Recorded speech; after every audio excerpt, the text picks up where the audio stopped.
Hey guys, welcome back to my channel. So for this video, we're going to be talking about Titanic.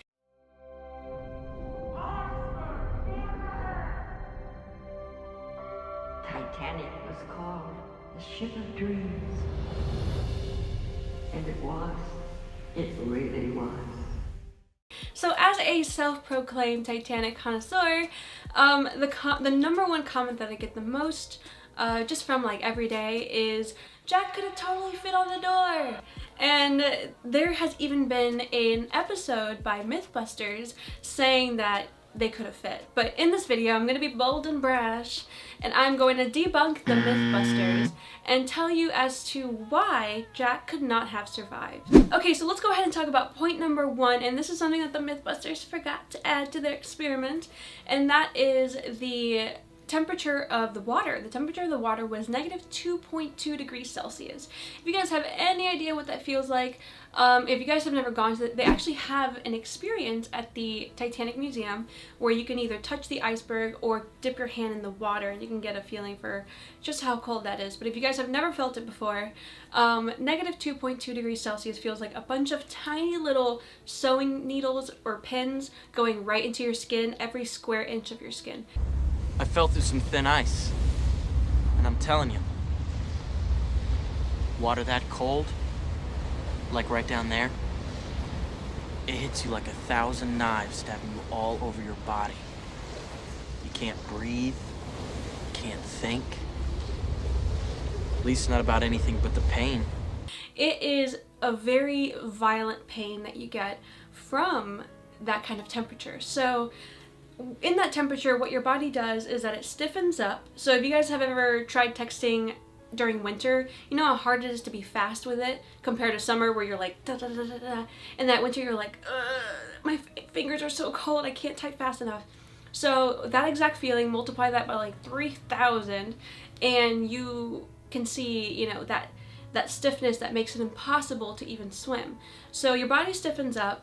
The shivering that your body does, that is something that you can't control, but that is something that your body uses energy for. So you shiver into exhaustion, and of course your body is physically shutting down, like your organs are starting to shut down.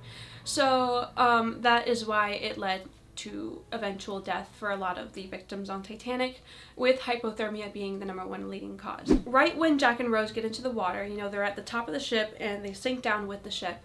The minute they touch that water, not only is their body on a clock, but they have to fight for their lives. People are literally drowning and they're trampling on top of each other, which that fighting causes a lot of energy to be wasted.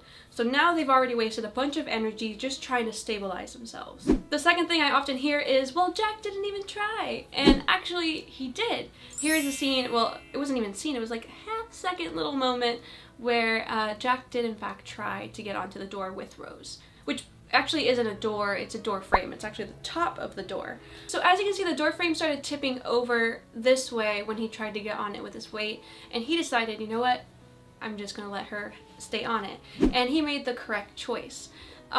If you managed to find a way to balance both of them on there, sure, there was enough space on the door frame, but what about the weight? With the weight of the door frame, with the weight of Rose, and with the weight of Jack, that would have brought everything below sea level. So they would have been completely submerged in water, or at least half of their body submerged in water, which would have led both of them to die with hypothermia. Now, I know that the Mythbusters in their episode was showing how they could construct kind of like a flotation device with the life jackets, but the problem with that is they had the fortunate opportunity to use the internet and to use their science degrees and all of that stuff to figure that out. We're talking about the early 1900s. We're talking about a first-class lady who has her life made. There's no reason for her to know survival things.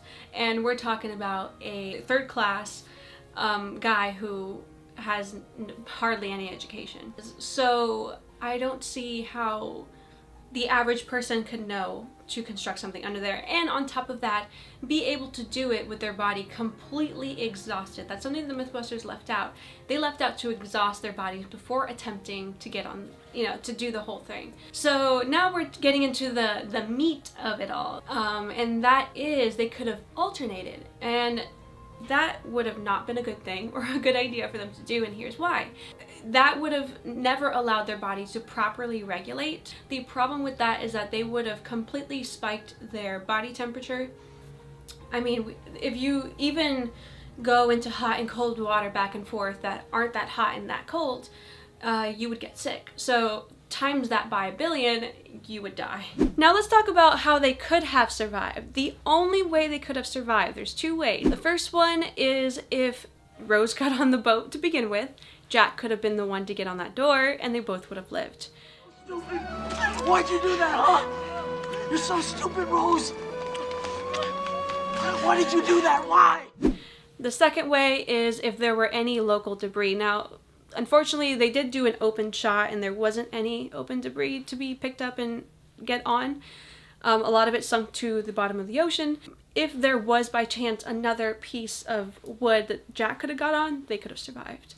And yeah, it's super fun talking Titanic on this channel. If you guys want more Titanic facts, Titanic collection videos, anything Titanic related, just let me know and I will make a lot more for you guys to watch. So make sure you like this video so I know, and comment down below any future Titanic videos you want to see.